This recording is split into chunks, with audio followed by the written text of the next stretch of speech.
नमस्कार। पूर्वांचलनामा भोजपुरी चैनल में आप सबके स्वागत बा। हम हई शक्ति प्रकाश श्रीवास्तव और आप देख रहल बानी कार्यक्रम मतलब के बात। खूबे बोलने राजभर।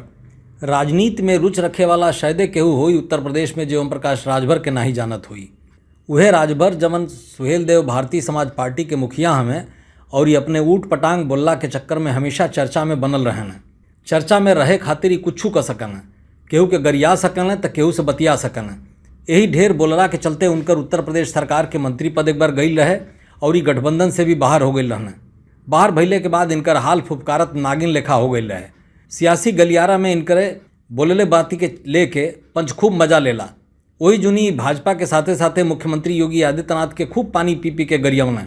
2022 के विधानसभा चुनाव में तब बोलले के मर्यादा के ऐसन तैसन कर दल रहना।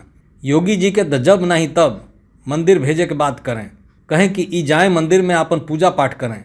लेकिन चुनाव बीतल, संजोग से फिर योगी जी के सरकार बन गई। यही बात की उम्मीद राजभर के तनिको नहीं रहे, लेकिन सत्ता के साथे रहे के मजा ले चुकल राजभर जब सब बेर भय बुला के फिर धीरे धीरे बीजेपी के कगरी सटे लगना।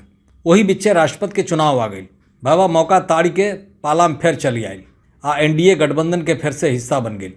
इतने नहीं, जौनेगा पहले योगी जी के बुरा भला कहे बोले वहीं अब अखिलेश यादव खातिर बोले लगना। यह कारण उन पर उनकर छवि उत्तर प्रदेश में एगो मदारी लेखा हो गई बा। केहू उनके बाती के गंभीरता से नहीं लेला। सबे जाने ला कि इनकर कोनो दीन ईमान नहीं है, अपने फ़ायदा खातिर कुछू कर सकन। घोसी में भइले विधानसभा के उपचुनाव के बाद ये अपना के मंत्री बने के चर्चा मीडिया में करे लगना। लेकिन फिलहाल अभी ले तो नहीं बन पौना। लेकिन एह बेर एगो चीज़ देखे में आवता कि मंत्री नहीं बनले के बादो कहीं ऊट पटांग नईखन बोलत। नहीं तो जवन इनकर आदत रहे कि इतना में तई छान पगहा सब तूर दें। आज हाल ई बा कि योगी जी और उनके सरकार खातिर अखिलेशों से अजुरा जताना। अब्बे खत्म भइल विधानसभा के शारदीय सत्र के अंतिम दिने तो मानो ई सपा सुप्रीमो अखिलेश यादव पर बौरा गई रहना।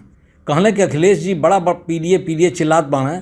जब उनकर प्रदेश में सरकार 4 बार रहे तब कहे ना कुछ कही न। पिछड़ा दलित और अल्पसंख्यकन खातिर यानी पीडीए खातिर अब विधवा विलाप करता न।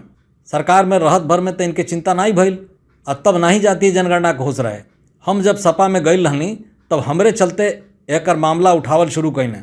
बीजेपी के योगी आदित्यनाथ के सरकार के तारीफ करत कहलें कि बिना मंगले सरकार अपने अनुपूरक बजट में बेरी पिछड़ा वर्ग के लइकन के छात्रवृत्ति मद में 300 करोड़ रुपया दे देहलस। यह कमुआ पहले अखिलेश यादव कहे न कहीने। बीजेपी के साथे अइला पर सपाइयन के टिप्पणी पर कहलें कि तुहन लोग हमके तलाक दे देहला तो हमहू ओके मान लेहनी। इतने नहीं, एक बाद इहो कहलें कि तुहन लोगन के यही चरित्र के चलते आज 38% पिछड़ा बीजेपी के साथे बाणे। यह कार्यक्रम में आज बस इतना ही।